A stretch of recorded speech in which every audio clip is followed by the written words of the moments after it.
Hello and welcome to an overview of The Way Out. This is game 3 of the End Times trilogy, which is a set of 3 games about the end of the world that I'm currently funding as of the time of recording over on BackerKit. Link will be in the description. Go check it out.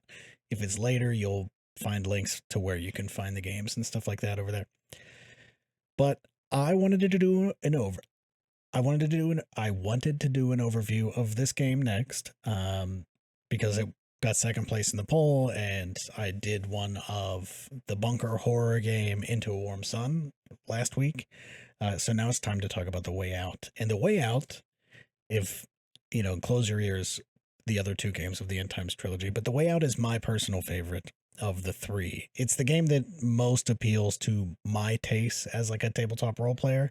That might not be true for you, but if you're like me and you like a weird story game and you like a game that kind of plays with narrative authority and plays with what the heck is going on, this will be for you. So let's talk about it. So what's the core concept? It is a game about the end of the world. It's a game about a set of characters that experience the end of the world, but these characters are going to experience the end of the world over and over and over again. If you play through the full game, they're going to do it 4 times. The same characters, but in a different world, in a different time, in a different place. They're just kind of going through it. And that is the core concept of the game. Let's talk a little bit about how it works, and then I'll talk about like inspirations and stuff like that. But yeah, so the world will surely end. It's a tabletop role-playing game about the end of the world. We don't care why or how these 4 characters are like showing up at different times in history. We just want to experience what they experience in these times and then move to the next one. And maybe we learn a little bit about how this works. Maybe we don't. That's not the focus of the game. It's not about untangling the mystery. It's about the experience of the end times. So play revolves around a talent of tarot cards. This is important. Talent is kind of a word I'm taking from, and let me just turn off all the little stuff. Talent's kind of a word I'm taking from, what's it called? Like trick-taking games. So the talent is just this pile of cards in the middle that everybody gets to interact with in different ways. And quick preview, it basically shuffles all into the middle, but we'll talk about that in a second. So it revolves around that, but to play the game, you first must make your characters. And I think I can, let's see. Yeah. So starting the game, first off, it's a game for 2 to 5 players. Anybody willing to go through the end of the world again and again and again with you, that's who you want to play this game with. And basically everybody is going to get, this is the setup for a 4-player game. Everybody's going to get 2 tarot cards. And those tarot cards are going to represent your character and then also your relationship with the other characters. You get the 2 cards, you'll choose one to be you, and then you'll set one between you and like the player on your left. And that player will define how that card like represents your relationship. So in this case, we've got the fool. The fool is a character, and so like you can get a picture of like maybe a naive person or whatever. You interpret it however you want, with as much or as little like tarot knowledge as you may or may not have. And then the fool passed death over to this other character who picked the hanged man, who's probably somebody like deeply doomed, is definitely part of the reason you're stuck in this loop if you think about it for more than a few seconds. And the hanged man gets to define what death means. Like, why are you 2 linked by this card, death? And you go around the table until everybody's linked. And so like in this 4-player example, the fool and the high priestess don't have like a direct link, but you can pretty easily like A to B to C to D to A. You know what the relationship between A and C is from that. And then you get to explore it and play. And how that works is we will go through, and let me just skip forward in the book. Chapter 1. Yeah, we'll go into a chapter. And there are 4 chapters in the game, and they all kind of are presented like this, where you've got, the name. This is the first chapter is on an island, and you choose as a group, like which kind of island from this list. And then you choose from this list the time period that's happening, just to give everybody sort of a setting that you're working with. And then you choose one of the 4 suits of the tarot deck to represent who you are on this island in this time period. So you may be shipwrecked sailors, you may be a collective of artists, you may be local fishers, or you may be the sole survivors of a broken battalion. And when you choose that, so in this case, we'll say we chose wands, so we're local fishers cooperating to bring in the island's main source of food using nets, boats, and other tools.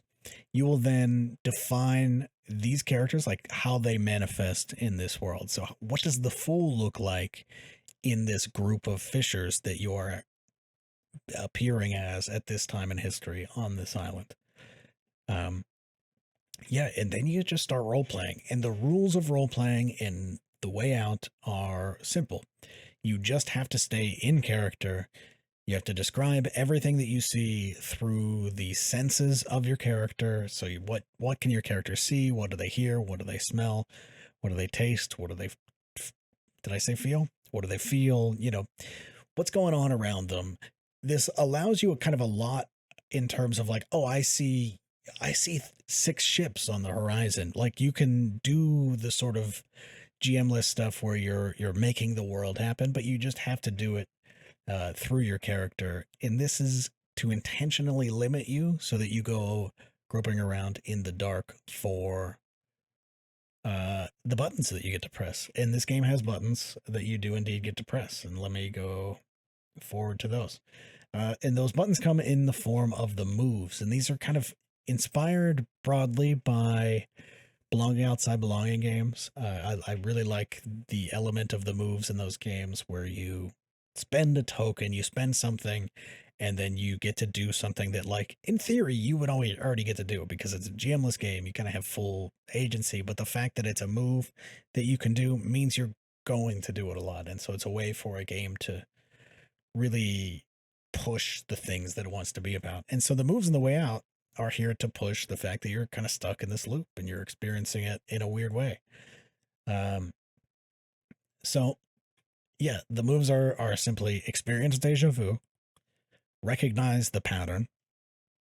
So those first two are sort of this nebulous, like trying to get the players to toy with the fact that they're stuck in this loop without like sitting down to think about how it works. But they're going to do deja vu. So if this is chapter 3, that's when the further chapters are when like these two really start to kick in and feel good, because it's like, oh, okay, I'm gonna like replay a scene that we did in the first chapter, but it's happening here, which should be an indication to our characters that it's happening again. You can define a major part of the setting. So the next 4 are kind of like the GM things that a GM does in a GM'd role-playing game. These moves are here to remind players and to allow players to like do certain things to the narrative structure. So define a major part of the setting, perform out a character narration. So that's without having to worry about your senses and your character's experience. Complicate the present situation greatly. So just really mix it up and mess it up, which you can always do. But this is like, okay, no, I want to complicate it. I'm going to hit the button. Or cut the scene and set a new one. The next 2 are kind of like the weird character player. There's a gray area between what your character is doing and what you as the player are doing, and both of these are for that. So whether your player or your character is expressing personal discontent with the goings on, as the designer, I don't care. I just want you to hit the button. And then whether the character or the player is remaining silent when others look to you for input, like this is just going to be a great moment where everybody at the table kind of like turns because they're expecting you to say something, and you just hit this move and you don't say a damn word. I guess make big plans for a future that don't ever come. That's sort of also in that category. And then the last 3 are kind of the most exciting ones almost. They're the 3 until the next move moves, which are things that take effect and stay in effect until another player does a move. So embody a different character until the next move. So you can hop in and talk and experience the world as somebody else to give the story a little more flavor. You can go on a monologue uninterrupted until the next move. So that's your character just talking. Or you can request an out of character moment of silence until the next move. So that's nobody talking until another player does a move. But how do you do a move, you might ask? And it's pretty simple. We've got this talon of cards. It's made up of 8 piles in a ring of 2 cards each, of all of the cards of the suit that you chose. So wands, it's all 14 wands, and then it's also 2 major arcana. Those have all been shuffled into here and then dealt randomly into this ring of 8. To do a move, you just find the next lowest card. So for the first move, it's just the lowest card. The Ace of Wands is visible, so that's the one to move. And you just move it to the middle. And then you activate whatever move you're doing. So maybe this is you performing out a character narration to get everything kicked off. And then you did it. The next player that wants to do a move finds the next highest one. So in this case, I believe it's going to be this 3 because we can't see the 2. They would also get to choose between the 3s because the Empress is also a 3. But I believe in this simulation I have it set up, for the 3 of Wands to come down. And then, so that's another move. And then, you kind of keep doing that. Keep doing moves, adding things up until the next card, until you play a major arcana. So the next card is the 13, which is this death. And that is a major arcana. And so the special moves kick in. And the first one that we're going to talk about is when playing a major arcana for the first time, you will introduce the bringer to the scene. The bringer, you gave the bringer a name in character creation. The last step that I didn't mention is that you give the bringer a name. And the bringer is this character, this other character that shows up in these loops as well. And they're not part of your group, but they are always there when it ends. So when you play a major arcana for the first time, the bringer shows up and you add them to the scene. When you do that, you play them until the next move. So it's kind of a modified, embody a different character till the next move. So they show up, they're amicable for now. And then you continue and another player does a move.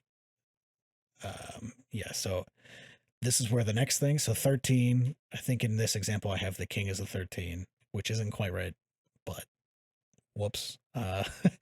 13, there's nothing higher than 13. So you have to go back to the lowest card, which is this 2 of wands. And what happens when you go back to the lower card? When there are no face-up cards with a higher rank, you play the lowest card. If it's the first time it happens, begin the end. If it's the second or third time, make everything even worse. So the end of the world begins. You've been kind of experiencing this. In our example, it's a fishing village.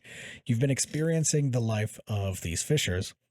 But now the end of the world is here. And this is where the game is going to ask you basically, what does the end of the world mean?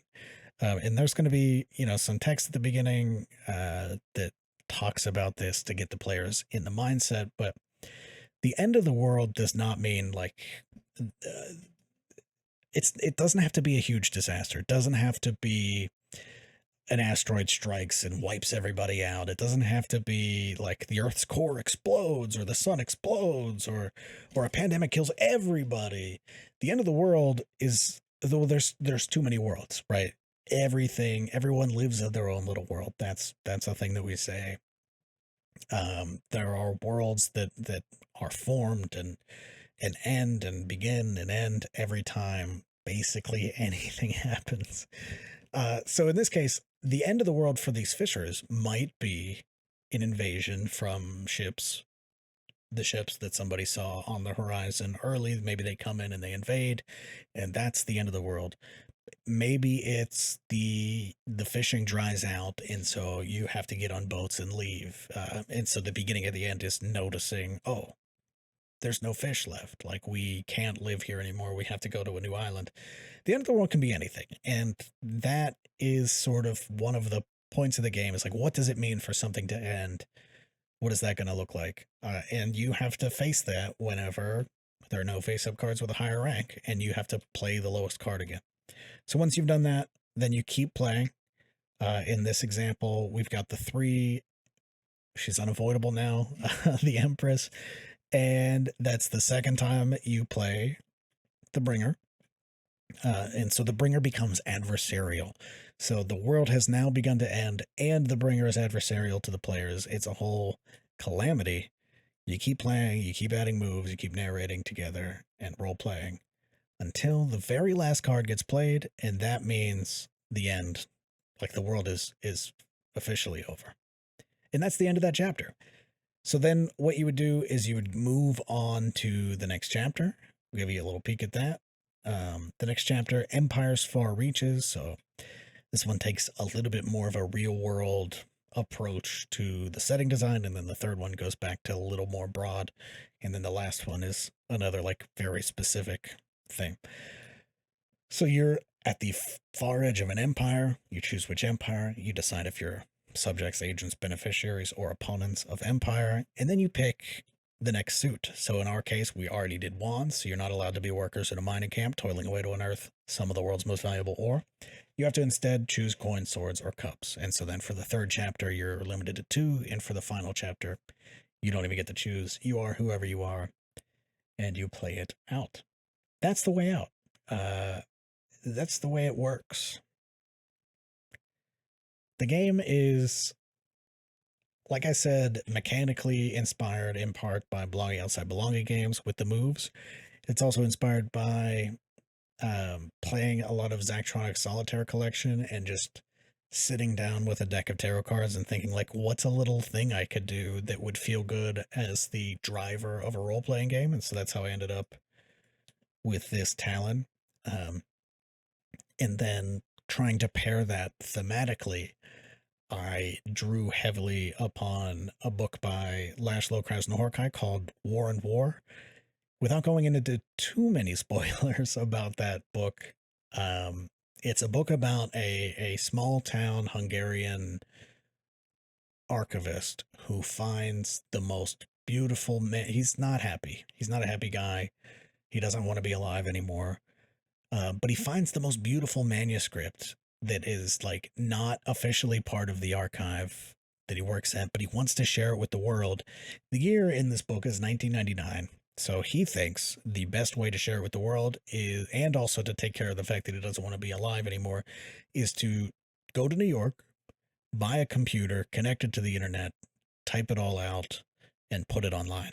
And so that's kind of the broad outer story of that book. And then it cuts one between the story of Corin, and that's the character, and the manuscript itself. And the manuscript is kind of this idea of these characters that keep showing up in the world, and then something calamitous happens, and then they're somewhere else, and then something calamitous happens, and there's this other guy that's always there with them.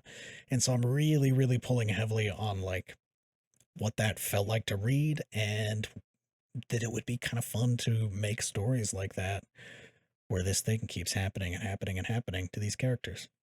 And so that's it. That's the way out. It's game 3 of the End Times trilogy. I hope you enjoy it. If it's still February, head to BackerKit and back it. The link, like I said at the beginning, will be in the description. But if not, hopefully I have funded, and it will be on my website at some point, which you can see in the corner. Go to AdamBale.games. Thank you very much.